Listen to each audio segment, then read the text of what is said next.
I made the plans. I was all excited.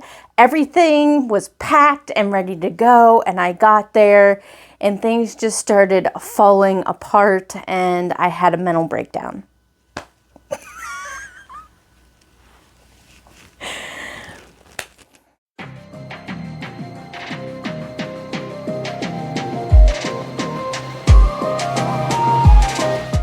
Hello, sweet friends. My name is Birdie, and I am your friendly neighborhood forest witch, and this is WA, Witches Anonymous, because these are my confessions. Boy, do I have a story to tell you. Oh my God. So in a recent video, I had mentioned that over the summer solstice, I was going on a solitary camping trip. Well, that I had reserved everything, I had packed everything, got everything organized and ready to go. I was super excited. I even got there early. Well, as soon as I got there, I went to the park headquarters because I had been camping there before, but I couldn't remember where to pick up my key. So I went to park headquarters and asked them. And I don't know if the lady was new or what, but she was trying to tell me where to go, and she said the little building at the entrance, which is what I thought the gatehouse where you go, where you pay to get in. But I had first thought she meant by the general store. So I said, the general store? And she's like, no, the entrance. And I was like, okay. So I go back to the gatehouse, and that lady was so rude. Like, if she doesn't want to work there, why the heck is she working there? I have no idea. But she was like, I never have the key. And I was like, okay, well, I asked the lady, I was like, is it by the general store? And she said no. So she slams the window on me, goes to get on the phone, and I guess she called the park headquarters, and comes back and she says, yeah, I never have the key. And I was like, well, where's it at? You know, where do I get the key? And then she just says, 2 miles straight, and it's on your right. I was like, oh, that's freaking helpful. So turns out it was by the general store like I originally thought it was. The first lady had just told me wrong. So I was like, all right, got the key.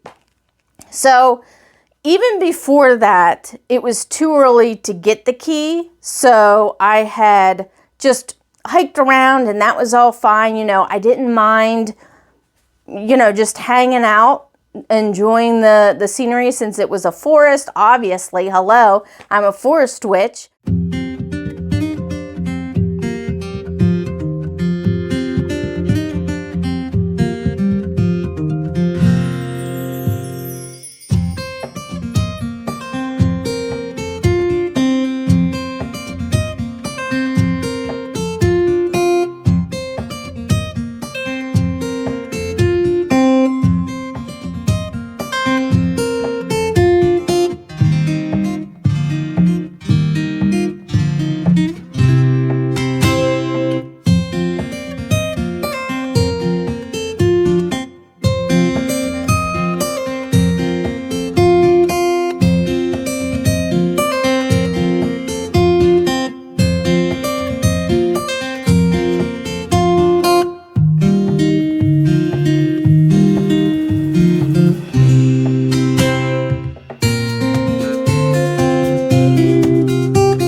But then that thing happened with the gatehouse lady. So I got my key, and it took me 5 freaking times to haul everything. And you know your girl had to take more books than I took clothes and food. So I had to go back to the car 5 times just to be able to carry everything in. That's my fault, you know, whatever. That's not even the gist of what happened. So after that, what my goal was, see, I'm already getting sidetracked. Sorry, y'all. My goal was to have everything set up for my summer solstice ritual by the time it was summer solstice, which was happening at 4:51 Eastern time. And it was already, oh my gosh, maybe 3:30 by the time, no, I guess it was going on 4. Yeah, I think it was going on 4 o'clock by the time I had hauled everything in. So I wanted to have time enough to hike the trail and find a more secluded area that I wasn't going to be interrupted by hikers or things like that. So I got everything that I needed. Well, thought I did. And then started hiking. I was about 10 minutes in when I realized I had forgot my journal with all my ritual information in it. So I had to hike all the way back, and by the time that I did that, it was too late to go off and find a secluded area. So I had set everything up on the deck, and I was like, fine, I will just set it up here on the deck and perform it here because I'm still in the forest, you know, I'm just not in a solitary location, you know. Oh my God. So I go to do the ritual, and if you're an experienced practitioner, you might have experienced this as well, where it just felt off. It felt like I was just pushing through it just to get it done because I wanted it done at that specific time.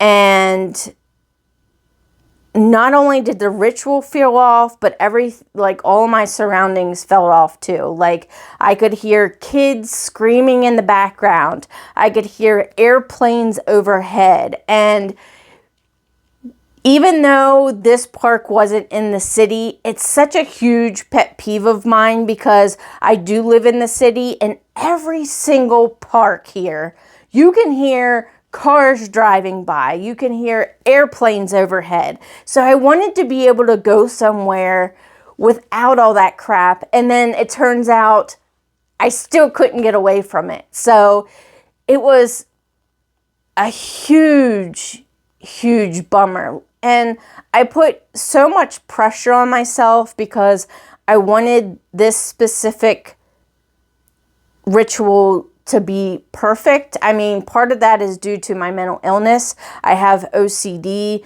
and if things are thrown off, then everything is thrown off. So that just like, I cried afterwards because it was just completely ruined. And I was like, all right, I need to step away from this. I'm getting upset. I just need to go on a hike.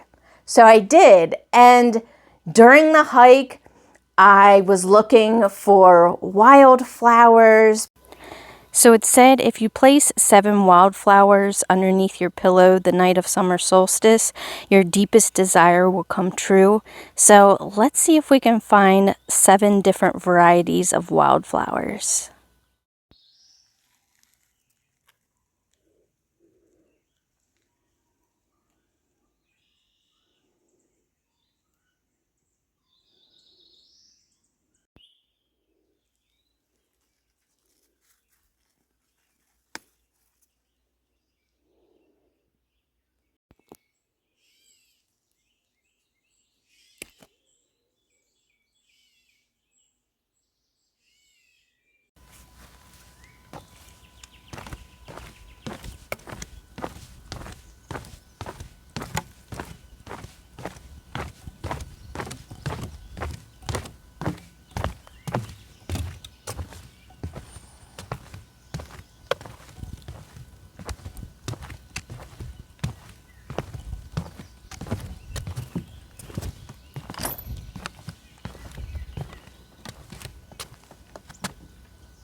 I just seen 3 crows fly right in front of me on the trail.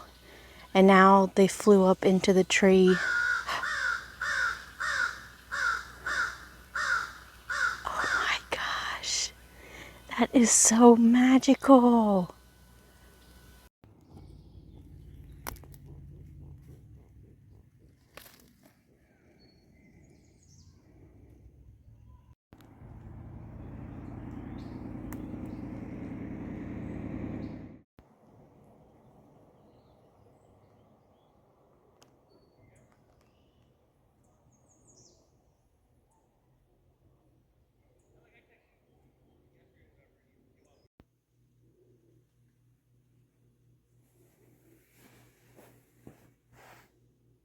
So I did that, and afterwards I felt so much better. Now, I won't say I was completely at peace or, you know, I wasn't feeling better in the sense where I was okay that my ritual went bad, because I absolutely wasn't, but I did feel a lot better.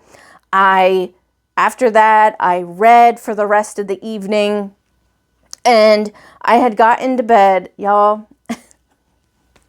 Okay, so another thing that I forgot to tell you is, this video is going to be all over the place, but another thing I forgot to tell you is, it was the hottest freaking week of the summer that week for summer solstice. And of course, because it's summer freaking solstice.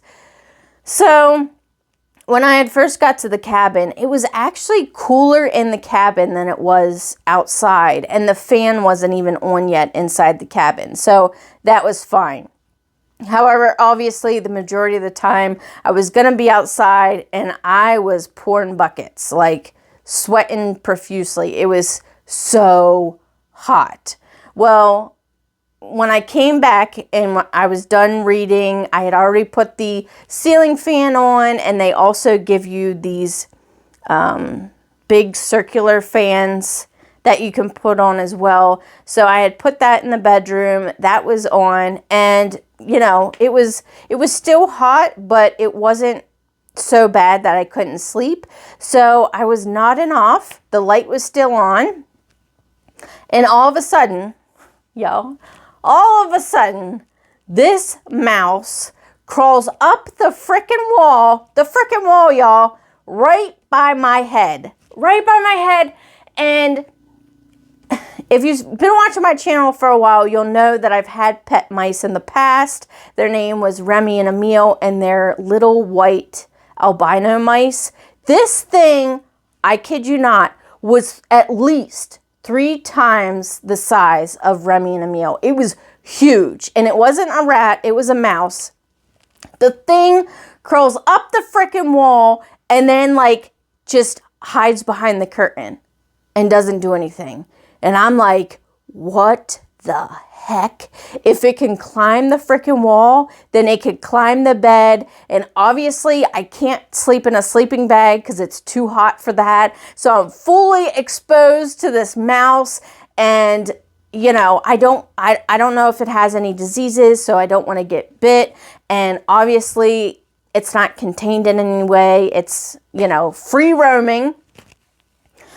So I'm like, oh no. And at this point, it was, I'd say, like 10 o'clock. I was like, no, can't do it. So I grab my keys and my purse, and I run out of the cabin. I'm like, no, I can't sleep here. I drive all the way home, and it's about an hour. Yeah, it's about an hour drive home. So I don't get home until after 11 o'clock at night. All my stuff is still at the cabin. I was like, there's no way. My oldest son and my husband are laughing. Oh man, are they laughing. And, you know, at that point I was still, you know, haha, yeah, whatever. I'll just go back tomorrow and, you know, hang out and do the rest of the stuff that I wanted to do during the day. So I slept, and as soon as the next morning hit, I left and I went back, and I'm like, yeah, I'm going to do the rest of my stuff. Like, I was in good spirits, and I'm like, let me see where this mouse is. Like, did it get into the food that I had, that left there at the cabin?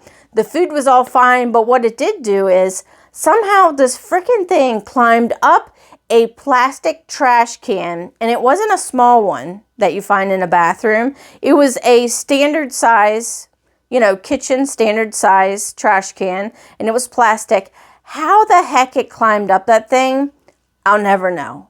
I will never know, but it had gotten in the trash, and I had Subway the previous night and put my trash in there.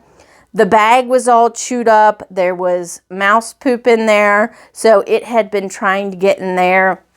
But that next morning, I didn't see the mouse at all, so it must have been sleeping. But also, that day, that morning that I had come in, before I unlocked the cabin door, there was a raccoon that was right by the front door. And he, of course, scurried away when I came down the little ramp there. But I was like, holy cow. Like, I wish, I don't know. I don't know. Like, I wish I could befriend these animals and know that they wouldn't attack me or bite me, or at least that they would know that I wouldn't harm them, so they would leave me alone if I left them alone. But obviously, hello, it's wildlife, so you never know. But this is the point, when I got back to the cabin that second day, where I just had a mental breakdown. Like, I think not only because the trip got ruined and I knew I wouldn't be able to stay the second night because of that mouse, like just the thought of it, I knew I wouldn't be able to stay that second night. And having paid, I think it was over $200. Now, that's fairly, that's a pretty good price. It's around the same price as maybe a cheaper hotel, and it's got a full kitchen, it's got a full bath with a shower, 2 bedrooms, it's a nice sized cabin, so it's well worth the price. But just not have been able to stay there sucked. And of course, the trip my ritual had gotten ruined and things like that. But not only that, but everything else that has been going on these past few months, I think it just all hit me at once. And since I took this solitary trip, and because I've been so busy, I finally had time to, I guess, feel everything that I was suppressing the past several months, and it just all came out at once. And I don't know, I was having such a hard time with everything, even to the point of, what the heck am I doing? Like, if I can't even do a ritual, should I even be a witch? Like, I was having really bad imposter syndrome of, should I even be on this Celtic Druid path that I'm trying to be on? Should I even be on YouTube sharing the craft when I can't even do a simple ritual on summer solstice? But now that a few weeks have passed, I'm thinking more clearly. I'm not as upset. And some people might be wondering, why the heck are you going on a rampage and rambling about all this crap? It's stupid, whatever. But I wanted to share this experience with you all to let you know that whether you're a new witch or even a more experienced witch and things like this go wrong, it's okay, because things do go wrong and nothing is going to be perfect. I mean, shoot, not even nature is perfect. And you kind of just got to roll with it. Like I wanted this specific ritual done on the summer solstice. I wanted it done so bad. And it didn't happen. And yeah, I'm upset about it, but after I got to thinking about it, I was like, I would rather do this on a day where I have everything in order. Everything is organized. I have everything that I need. I'm calm. I'm at peace. I feel in the rhythm of what I'm trying to do. I would rather do that on a normal day than be in this off mindset where everything is going wrong and trying to do this ritual on the summer solstice. So I think those types of things are important to remember.